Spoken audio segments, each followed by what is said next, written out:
What is up? How you guys doing? This is Sterling Furrow of the Buffalo Rumblings Podcast Network, and you are watching or listening to the Intentional Grounding Podcast. I'm excited to be here.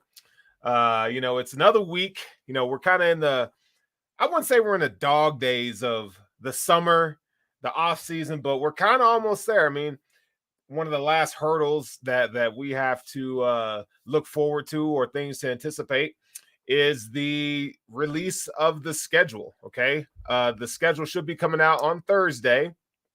And this is where we'll get to see who the Bills are facing, and there's so much excitement that's being built up to that. The NFL released this morning. All right. This morning, the NFL released, we have a little schedule release. So, every single year when the schedule is about to come out, for some reason, it gets leaked. I think this is the NFL's way of just, creating hype and hoopla. But no other team got announced today. Just the Buffalo Bills got announced. And so, according to the NFL, it has been leaked that the Bills will host the Titans for the opener in week 2. Now, there was speculation about the Bills, going to LA to play the Rams. Excuse me. I don't think that's going to happen now. I don't think that's going to happen. The Bills get to take on Derrick Henry and the Tennessee Titans with Ryan Tannehill at quarterback. No A.J. Brown. So I know if you guys remember last year's game where they were just hitting us with these slants over and over and over again. A.J. Brown got off in the second half. We lost the game, but I don't think that's going to happen this year. I am fully confident in what the Bills are going to be cooking up. We're going to see Treylon Burks. I know a lot of you guys probably wanted Treylon Burks to be a wide receiver for the Buffalo Bills. It's not happening. Treylon Burks did go in the first round. I don't think he's anywhere near what A.J. Brown and what his potential is. But that's what happens when you don't pay your players. You don't pay your guys, they're going to want to go. And you got to facilitate. Why draft a guy if you're not going to pay him? Why draft him? Are you just going to use him for 4 years and then peace out? Or in this case, 3 years and say, see you later? Because we don't want to pay you, but you're going to pay Derrick Henry all that money. And we know Derrick Henry might be an outlier, right? Derrick Henry might be an outlier just because of what he's been able to do as far as his production in this league thus far. But at the same time, we're kind of seeing a changing of the guard in terms of these wide receivers. They are resetting the market. We saw that with Stephon Diggs. We saw that with Devontae Adams. Yes, Don. Yes, we should have beaten the Jaguars. But we're going to get in. Well, we're not going to get into the Jaguars, but we're going to get into why the Bills lost, and that's the offensive line. The Bills lost that game because the offensive line played poorly. They could not handle the Jags at the point of attack up front. They were getting manhandled. It was just a bad game. Just a bad game. Thank you for bringing that up. Thank you for bringing that up. Hey, if we just so happen to play the Rams and lose, how do you think the season will go? A la the Steelers game from last year. So I was with Jay Spence at the home opener last year. And man, from the kickoff, Isaiah McKenzie running it 60 yards, you're like, yo, we're about to get in that ass. Like we thought, it's on. But we lost the game, man. This is such a confident team. I think they're coached well. They got the right leaders in place. So if they were to play the Rams and lose, which if they did play the Rams the season over, I don't think they lose that game. But if they were to play the Rams and lose, I still think, win the AFC East and you're good. And just think, the AFC West is going to be beating up on each other, right? You talk about the Broncos, the Chargers and what they've been able to do, the Raiders, the Chiefs. I mean, those guys are going to be beating each other to a bloody pulp. The same thing is going to be happening in AFC North. Now, we don't know when Deshaun Watson is going to be back, whatever. But it's going to be interesting. It's going to be interesting. So no, I'm fully confident in what the Bills are going to be able to do if they lose the home opener, or well, let me take that back. We're not losing the home opener. It ain't happening. Okay, I'll put money on it right now. I'm telling you, the Bills are not losing the home opener. It's a Monday night game. Y'all know what it is, man. It's magical. It's magical up there. It's so magical up there. So I don't foresee that happening at all. I just don't foresee it happening. Vince, what's good, my guy? Says the O-line will be very good this year and the incredibly tough defense. I agree.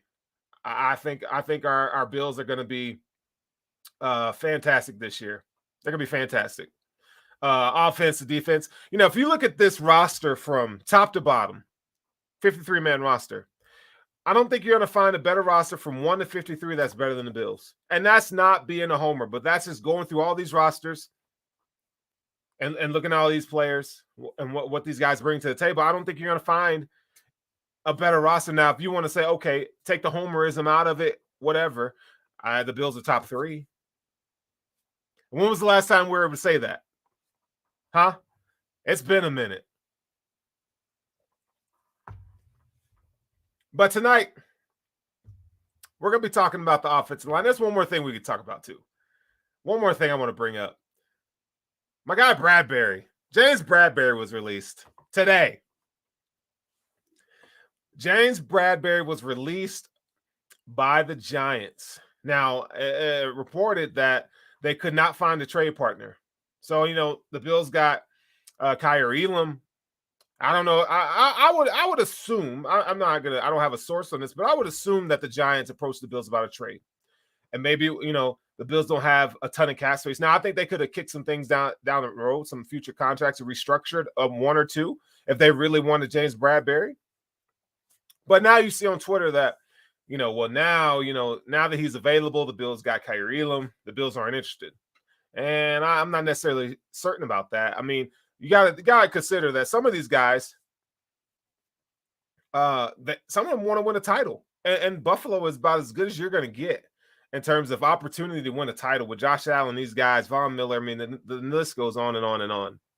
All right. So maybe he comes on a reduced contract if he really wants to play, and then reset his value, his market value for the next season. That's something that could happen. Now, you know, is he going to start? Is he whatever? Like, I mean, if right now, if the opinion is Trey White's going to be out for the first 6 weeks. He's going to be on the PUP list. So Kyer Elam, James Bradbury, your starting corners. I'd take that in a heartbeat. Now, I know a lot of us like Dane Jackson, but he's not James Bradbury, man. That man can play press man coverage. He's familiar with Sean McDermott and those guys. I think he'd be a great get. I think he'd be fantastic. Richard Rush, man, what's going on, man? He said, I'm late, but I'm here. I appreciate you. Make sure, before we get started on this thing tonight, make sure you like, follow, and subscribe to Buffalo Wings Podcast Network. All right, we got all kinds of stuff going on, man, here at Buffalo Rumblings. And I'm happy to be a part of the team. This is my second show on Intentional Grounding, and I'm pumped to be here. All right, so you're gonna catch me here on Monday nights at the same time. Now, during the season on Sundays, this will become the pregame show. So I'll be watching the film of the next opponent and stuff, and I will share that with you guys on Sunday morning, what the matchups look like, and we're gonna get rowdy in here. Like, we're gonna talk our shit and everything. That's what we're doing in here on Sunday mornings. But for now, in the off season, you should just make sure you tune in to the Buffalo Rumblings Podcast Network. And do me a favor, do us a big favor. Make sure you go on to YouTube and hit the like button. And make sure you continue to check us out, because we have all kinds of stuff lined up this off season and during the season. All right, so let's talk. You know, this is a fireside chat. Why don't we call it that? Why don't we call it that? Where I want to kind of give you a preview of the offensive line. Now, this is a position group that frustrated me, and I know a lot of you fans, so much last year. Let's talk about some of the things that we were irritated with. You know, someone gets hurt. You take one guy gets hurt, and you got to change 3 positions to fill a need. You see what I'm saying? That can't happen, man. That was frustrating. You know, it's inevitable. You're going to have issues on the offensive line in terms of injury or, availability, right? It's a physical game. You're going to see guys get injured. But you should have guys in place where if a left guard goes out, guess what?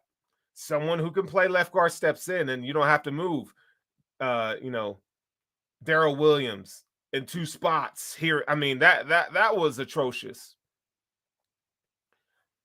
Another one is the physicality aspect. Now, they improved on this throughout the season, but early in the season, middle of the season, teams that were physical with the Bills, they did not respond well, right? Against the Titans, that was one game. The Bills didn't respond well. All right. The Jaguars is another game. Now, Taven Bryan and Josh Allen, they were eating us up, man. They were eating us up. Now, as the season went on, we saw improvements there. And why did it take so long for Ryan Bates to play?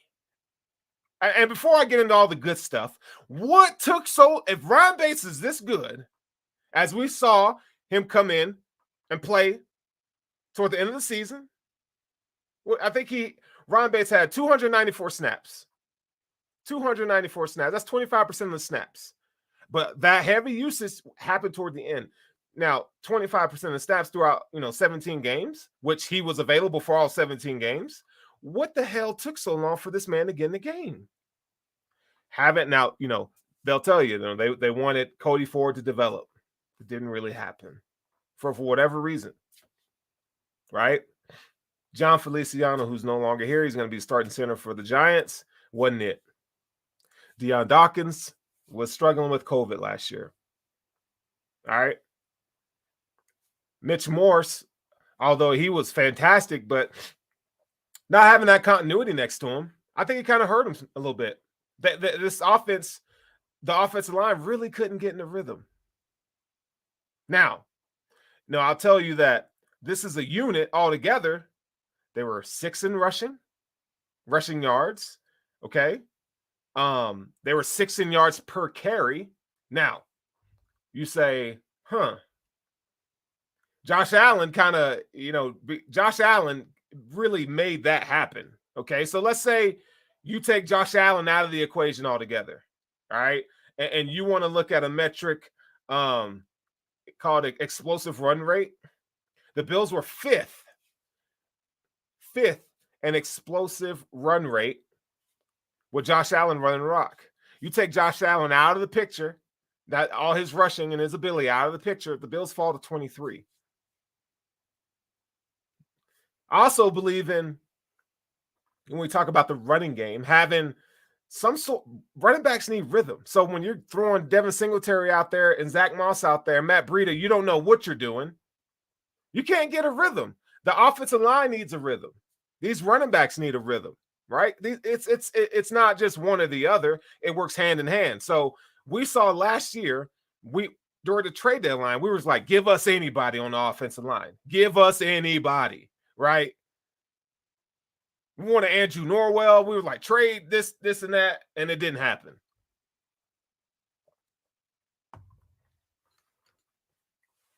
So now, this is probably the best offensive line unit the Bills have had since Sean McDermott has been the head coach. That's incredible. Long time coming. It's 5 years McDermott's been here. Long time coming, but it's needed. Now, and my last complaint, we know we have an all-world quarterback. I believe Josh Allen is, if not the best quarterback in the league, he's probably second, third, maybe. I think he's better than Aaron Rodgers at this point. So let's say he's, at worst, he's second, which I think he's the most complete quarterback in the NFL. He's a true dual threat quarterback. I think there's only 2 really true dual threat quarterbacks, Lamar Jackson and Josh Allen in this league, right? That can do what they do. Now, Lamar needs to improve passing the ball, but whatever. But Josh Allen is that dude. But time and time again, this offense was heavily relied on Josh Allen, whether that's running the ball, whether that's making plays in structure, because he was on the run wide because the offensive line struggled at times last year. Now, I'm not expecting this unit to be perfect. It's not going to be perfect. But one of the things that we experience is the Bills they couldn't really settle on what kind of blocking scheme that was it pin and pull? Was it zone? They didn't know. They wanted to teeter back and forth, and it just did not work. It did not work at all. So what happens? Bobby Johnson, peace. I was happy about the Bobby Johnson move. I was, because when you look at it, who did you really develop? Who did he develop? Offensive line, good offensive line play is not just about talent, but it's about developing that talent. And Bobby Johnson, in my opinion, couldn't get it done. Couldn't get it done.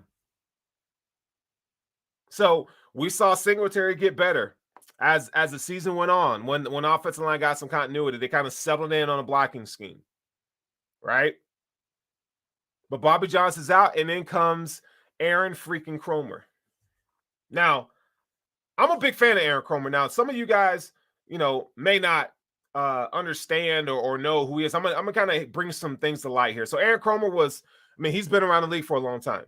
Okay, he was I'm pretty sure he was mentored by Bill Callahan and Howard Mudd for sure. I can attest to. Okay, Howard Mudd is a legendary late coach that passed away not too long ago. One of the best offensive line minds and teachers in the game. And guess what? Aaron Kromer got to learn from him. And that's incredible. Anytime that you can, we all know what it's like, whether in your profession or just being around somebody who's successful and something that you're trying to emulate. It's so good that to be around somebody who knows the game and who can kind of take you by the hand and be like, these are some things to look for. Try this, try that. This is what I do in these situations to bounce ideas off of. That's what Aaron Kromer had and Howard Mudd. So Aaron Kromer he was offensive lineman coach for the Bills in 2015 and 2016. Okay. In 2015 and 2016, the Bills led the league in rushing. Now you had Tyrod Taylor, you had LaShawn McCoy, who had his best yards per carry average that year, Pro Bowl nominate. I think he made the Pro Bowl in that year, I believe it was 2016, if I'm not mistaken. Okay, so Aaron Kromer has a track record. I can attest in 2009 to 2012, he was with the New Orleans Saints, and they had the least amount of sacks. They allowed the least amount of sacks in the league with Aaron Kromer as offensive line coach. You want to talk about the Rams? Okay. This guy, I'm pretty sure he was with the Rams 2017, 2018, 2019, if I'm not mistaken.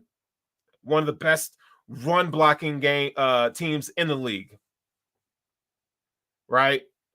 And so when you see something like that, you see a line of consistency.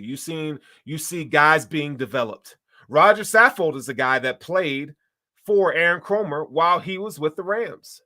And he'll tell you how much he loved. He said, there was an interview where he said he freaking loved playing with Aaron Kromer, and it was one of the best years he's ever had. What coincidence is it that Roger Saffold is a Buffalo Bill, Aaron Kromer's here? In his time with the Bills, he had guys like John Miller, 3rd round pick, Louisville, and they looked pretty good. Taking guys like that, minimal talent, not even in the league anymore. Think about it. This guy's track record is phenomenal. So you ask, well, what kind of run scheme is he going to employ here? Okay, it's a heavy wide zone blocking scheme. So you need guys that can get out in space, get to the second level. They're going to initiate contact with defensive linemen in space. All right. One of the things that I love about Aaron Kromer, one of the things that you can see that he learned from Howard Mudd is how they can do jump steps. Okay, the offensive linemen. So basically, what they're doing is they're attacking. Okay, they're attacking these defensive linemen in space rather than to a spot. All right. So typically in offensive line work, you offensive linemen want to get to a spot, right, to set the edge or whatever. For the run game, they get to a spot. Well, not they want to initiate contact. Aaron Kromer is a teacher. It's all discipline and technique, man. And we're gonna see how that freaking works. So let's talk about it. So at left tackle, we know Deion Dawkins. We know Deion Dawkins is gonna start coming off his first Pro Bowl year. Also, like we talked about earlier, this guy he had COVID, and so the conditioning that we saw, he was kind of gassed early in the season. All right. Behind him is David Quisenberry, another guy, has familiarity with Roger Saffold. He started at right tackle last year for the Tennessee Titans. Now, I think he's going to go into a swing tackle role here. All right, because I don't think they're going to, Spencer Brown's going to start at right tackle. And at left guard, we got Roger Saffold. Roger Saffold is going to start at left guard. So you got Deion Dawkins, Pro Bowl. Roger Saffold, left guard, Pro Bowl. Okay? He's coming off of Pro Bowl seasons. Think about that. You got 2 Pro Bowlers on the offensive line now. Crazy. 2 Pro Bowlers on the offensive line. You got Mitch Morse, the center. I believe Mitch Morse is he's probably a top 10 center in the league, right? I mean, when you saw Ryan Bates entering the lineup and things kind of start gelling, man, we saw Mitch Morse coming out on pulling, getting to the second level, just demolishing people. But Mitch Morse, his calling card is he's a great pass blocker. Okay. Deion Dawkins, again, he's one of the top 10 left tackles in the league. All right. Roger Saffold, he let's see, from 2019 to 2021, he missed only 3 games, right? 3 games. So this guy is known for taking care of his body, being ready to play. I mean, he just doesn't miss that many games. All right. Started 46 of 49 games. His calling card is he's a run blocker, man. He's not bad in pass blocking, but where he really gets down is a run blocker. This man he's a freaking tank. He's a tank. He's a tank. All right. Mitch Morse. We talked about Mitch Morse getting out in space. He excels at pass blocking. And also he signed a 2-year extension, $19.5 million. So we know the Bills really want to keep him around. Rumor has it he'll probably finish his career as a Buffalo Bill. And then we got Rick Bates. You got your boy Rick Bates in here. Like I said earlier, 294 snaps. That's 25% of the snaps last year. Came on late in the season. Again, one of the quirks we had was we didn't understand why it took him so long to get in the game. That man was playing like EA Sports back in the day. He's in the game. Hey, Ryan Bates was nasty. He was good. He was good. This is a guy that can play every position on the offensive line. And we know the Bills value position versatility, position flexibility. And that's going back to Aaron Kromer. That's one of his calling cards. He teaches you. He wants you to be versatile, that you could play anywhere. And he's so disciplined in teaching his scheme that, you're going to know positions 1 through 5. That's dope. That's dope. So, I mean, I'm telling you guys, like, this is going to be very good. I mean, Ryan Bates, I felt like he was great in the run game. I mean, PFF, he averaged, 64.3. That's an average to below average starter, according to their metrics. But when you turn on the tape, sometimes the PFF grades can be skewed. I do like them for offensive line play, though. Now, the Bills gave him an extension. He kind of flirted with the Bears. Why would you want to go play for the Bears, man? But he was trying to drive his market value up, and he did. So Brandon Beane was like, bro, we can't let you get out of the building, so we're going to re-sign you. So then they did. And we were all surprised, right? We're all surprised when we got Ryan Bates back. But he's going to help elevate you in the run game. Now, look, our left guard and right guard, these are guys that can move, right? Mitch Morse can move. Deion Dawkins can move in space. What does that mean? The screen game. The screen game is back. I'm telling you right now. You know, the Bills are going to be going to 12 personnel. We're going to see that. I think we're going to see that from Kevin Dorsey a lot. You know, and when we signed OJ Howard, who's one of the best blocking tight ends in the league. But I think the screen game is back. You're gonna see the screen game be utilized in Buffalo. Why you get guys like Jamison Crowder, James Cook? It's coming. Stephon Diggs is great in the screen game. Yes, Daniel, it is good to have Ryan Bates back for 4 years. Heck yeah, man. Heck yeah. Heck yeah. Love it. Love it. Will, thanks for joining the show, my guy. So, and also make sure you guys hit that like button. Now, my favorite offensive lineman on this squad is Spencer Brown. I think, you know, when you look at Spencer Brown and his limited, he hasn't played a lot of football, man. I mean, dude played eight-man football. He played both sides, defensive end, tackle. I mean, this guy, he's an athlete through and through. All right. University of Northern Iowa, 1 year. Sat out the next year for COVID.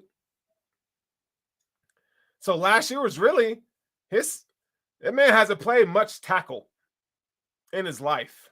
And we saw that last year. I mean, he made bonehead penalties. He had 8 penalties last year. That's not going to cut it, man. But he also, one of the things I admire about him, he's mean as hell. And he talks his shit. I love that. I love that, man. When you're offensive lineman and you got swag and you're like, I ain't taking nothing from nobody. You need your offensive lineman. Like, when you look at John Feliciano, everybody thought he's the enforcer. He's the enforcer. But his play didn't back it up. Yeah, he may talk his shit and be angry, but his play didn't back it up, I felt like. But Spencer Brown, that bravado and the way he carries himself and plays the game, that's consistent. That's your enforcer. That dude don't take nothing from nobody. But can he develop? What is he going to develop into? I think maybe by the end of next year or the year after, Spencer Brown's going to be a top 5 right tackle in the league, hands down. I'm telling y'all right now. And y'all know I'm not a hot takey kind of person, but that's my take. That he's going to be a top 5 right tackle in the league in the next couple years. I'm telling y'all right now. I'm telling you right now, man. 726 snaps. So that man, he got some run last year. Some of the things I like him, he's quick on his feet. He's got, he can move, man.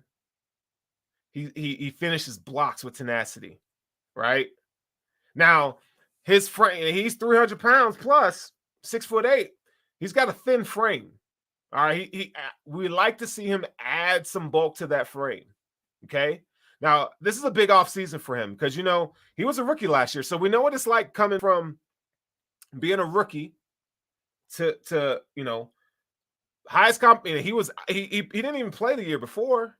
So he's coming in as a rookie and he's got a lot of work to do still. But now this is first offseason. And McDermott and these guys, they look at guys to have that football character, right? So that you're doing the right things, whether it's nutrition, working out, learning the playbook, those kind of things. These are high character guys. I think Spencer Brown's one of those guys that loves football. He wants to prove himself. He's got a chip on his shoulder, right? We saw him struggle against edge rushers last year. He struggled, man. Power rushers, like edge rushers with power, he struggled against. He's got to improve there. He's got to improve. And I think he will. Again, we're talking about Aaron Kromer and what he's able to produce. All right. I think it's going to be special. All right. This offensive line, now that's the starters. Let's talk about who's coming behind these guys. Now, remember we talked about earlier in the show where we saw an issue last year where you had guys, when someone went down or someone wasn't available to play, we had to play musical chairs on the offensive line. I don't like that. And I think Sean McDermott, those guys see that. I don't know if that was a McDermott thing or Bobby Johnson thing. Okay. But Darrell Williams isn't here no more. John Feliciano isn't here anymore. All right. Now, they did bring back Bobby Hart, and you're just like, why? Why is he on the NFL roster? You hope to God that you don't see Bobby Hart play for the Buffalo Bills. You ever want to see that man suit up? I'd rather see Luke Tenuta than Bobby Hart. And Luke Tenuta's never played a down in the NFL. I just don't understand what Bobby Hart brings to the roster other than experience. He has starter experience with the Bengals, but he was not a good offensive lineman. And maybe the Kromer effect works for him. I sure hope so, but I still don't want to see him on the field. So you got David Quinsberry is I think he's going to play. I think he's going to back up Deion Dawkins at left tackle. He could play right tackle, but I think that's where he's going to be. At left guard, I think you got Ike Bacher and Capra. Okay, those guys are the backups for left guard. Now, Ike Bacher is going to. I think he's going to be on the PUP list because of his injury last year. But I really wasn't a fan of Ike Bacher. I felt like it's just like it didn't click for him, man. He was a casualty out there. Now, he's better than what's that guy's name? God, the center play we got from the Jets. I can't even remember the dude's name. Oof, rough. Yeah, Daniel, you say the league is starting for they're hurting for O-line depth, and that's why Bobby Hart keeps getting jobs. You're absolutely right. Greg Mance is backing up Mitch Morse at center. I think that's great for Greg Mance. I think he could play center. I don't want to see him at guard, but he can fill in at center. Cody Ford. This is another one, man. Oh, Brian Winters. Yeah, Brian Winters was his name. Brian Winters was bad. That dude was bad. Not in a good way. He was terrible.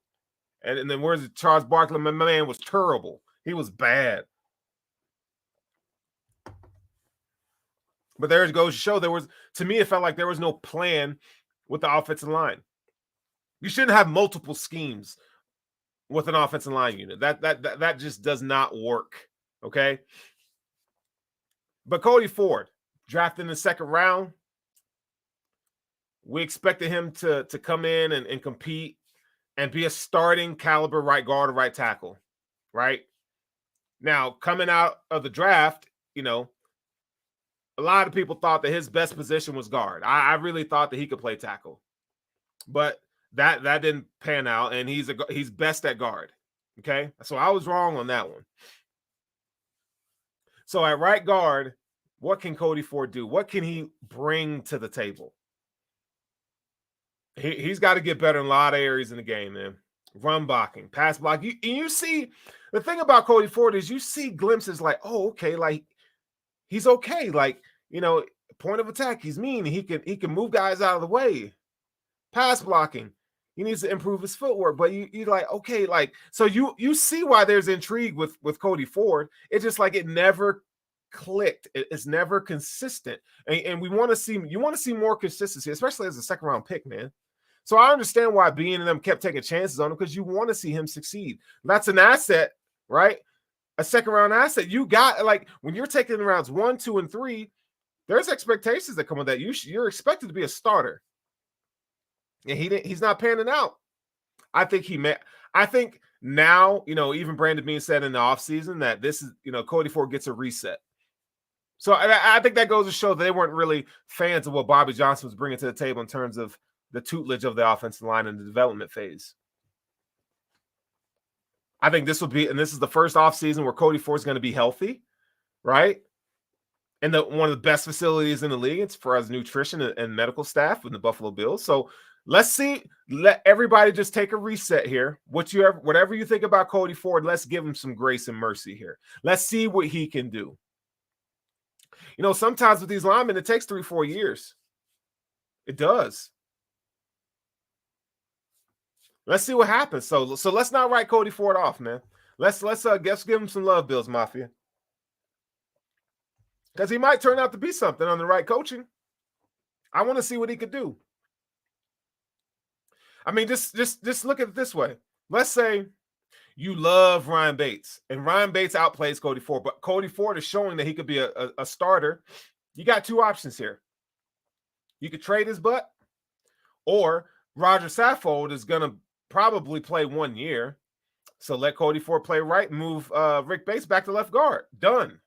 So this is a pivotal year. This is a pivotal year. This is a pivotal year for Cody Ford, man. It's huge. And then right tackle, you got Tommy Doyle, Mr. Touchdown himself in the playoff game against the Patriots. He's going to be competing with Quisenberry for swing tackle. That's going to be great. You know, I like the fact that Tommy Doyle got some run last year. Now, you know, he has a set of issues, but, you know, I think coming out of Miami, Ohio, the expectations weren't high, right? He was a 4th-round pick. Expectations weren't high, but we knew we needed to come in and develop. And again, we weren't getting that. But he kind of settled in toward the end of the year. Now, if you go back to last offseason after the draft, you know, we thought, okay, Spencer Brown's going to be that swing tackle, right? That's what I thought. That's what a lot of people thought, that he was going to be that swing tackle. No, man. Spencer Brown's starting at right tackle. Tommy Doyle is your swing tackle. I think he fared well in the limited snaps that he got. And then you got Bobby freaking Hart. Do I need to say any more about Bobby Hart? It's just not happening. Now, Luke Tenuta, I don't think he's going to make the roster. I think you're going to see him on the practice squad. But he has the intangibles, I believe, that can be, you know, backup quality guy in the league. With the Kromer effect, we'll see what happens, right? Again, Kromer has a track record with these offensive linemen. So we ask ourselves, okay, so if the Bills are ranked 6th in the NFL in rush yards per game, now this is with Josh Allen in the fold, right? They were 6th in yards per carry per game last year. I think you're going to see the Bills go more 12 personnel, 11 personnel. So is it fair to say, is it fair to think that the Bills, can we get that in the top 3? Can we be top 3 rushing yards a game and yards per carry a game? Is that fair? I don't think that's hot takey. I think with this lineup, I think you got Rodgers. Let's just think of the additions. Roger Saffold, right? You got Rick Bates coming into another year, a second year as a starter. You got Spencer Brown coming into another year as a starter. The left side is set, right? Deion Dawkins getting more confidence. Pro Bowl year. Now I got the coach. Mitch Morse. Now he doesn't have to worry about what's next to him as much and do so much. He's focused on playing the center, getting the checks at the line, right? I think it shouldn't always have to be in Josh's hand. That's why they go out. You know, let's see what Devin Singletary brings to the table. Now, James Cook is not a between the tackles runner, right? But he's going to be a big deal. Now, I think he's not. I like him to Alvin Kamara, but he's not as good as Alvin Kamara in terms of running between the tackles. But that doesn't mean he cannot do it. He very well can do it. All right, I watched it. I watched a lot of James Cook's tape because I love running backs for one. But he can do it. Now, he had limited snaps and opportunities. We're going to get into running backs later in the summer. But I think we're going to see this offensive line improve our running back situation. I think it's going to improve our running back situation where the running backs get more production. Maybe not in terms of volume and carries, but I think we're going to see more production, and I don't think that we're going to be so heavily relying on Josh Allen. Pass blocking, right? Just think, if you can. Oh, you got Bruce in here. What production comp could you get from James Cook at 21 that will make you feel comfortable with the expenditure James White, Chase Edmonds? I think a lot of those guys, I think, yeah, they're very similar. But if I'm going to shoot for a projection, it's not that it's playing style. So it's not, for me, it's not a projection. I don't think he's going to be anywhere near what Alvin Kamara is in terms of production, but stylistically, they're very similar. He doesn't have the contact balance that Alvin Kamara has, but in terms of running routes out of the backfield, James Cook is a little bit faster, but I would say that Alvin Kamara is shiftier, in terms of lateral speed and mobility, right? But the similar play style. That's where I'm coming with it. And I love the debate of this, because I can't wait until these guys actually lace them up and play. And I think we're going to see that that I'm not crazy when the season starts. I'm gonna tell y'all right now, I'm not crazy when the season starts. I'm gonna die on that hill. Bruce is my guy, but he watches just as much film as I do. I'm dying on that hill. So he's not Alvin Kamara. I don't think he's gonna get the production that Alvin gets, but stylistically, I think they're similar. Yes, and Will, I totally believe that we should employ Cook in the screen game. Well, why not? I mean, we'd be stupid not to. That'd be a waste of an asset. So I don't think there are going to be any more moves made now. Now, Darrell Williams is still a free agent. When he was released, they talked about maybe he can come back, or maybe kind of test the market, see what he gets. And from what I understand, he's probably had talks with teams, but nothing's materialized yet. But I'd take Darrell Williams back on a veteran minimum contract. Yeah, right. Things you could do there, but I don't think it's going to happen. Not when you have Cody Ford, and you're really trying to evaluate and see what you have in Cody Ford, right? And then when Ike Bocker gets back, so really there's no path for Cody Ford, really, unless and because if you bring, let's say you bring Darrell Williams back and you want to play right tackle, well, Tommy Doyle, do you really want to stall the production of Tommy Doyle? So I just don't. I just don't think it's going to happen. I don't think it's going to happen.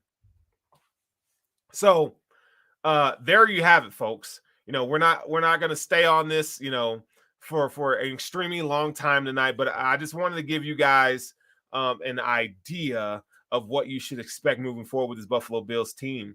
We're gonna, as we get closer in the dog days of the offseason and we get to training camp, we're going to see how this kind of unfolds and unravels. And maybe we can get I do plan on going to training camp this year, just, a couple days. I'm already out in Denver, but I'm really one of the focus, I want to focus on what the Bills are going to be doing from offensively in terms of their run game and how this offensive line kind of gels together. More time on task, and these guys can kind of get a rhythm and a flow.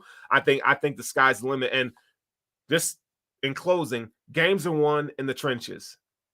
They're won in the trenches. So why do you think the Bills went out and they got Tim Settle, Daquan Jones? Oh, and they got Von Miller too, right? They re-signed Ryan Bates. They went out and got Roger Saffold. So games are won in the trenches, man.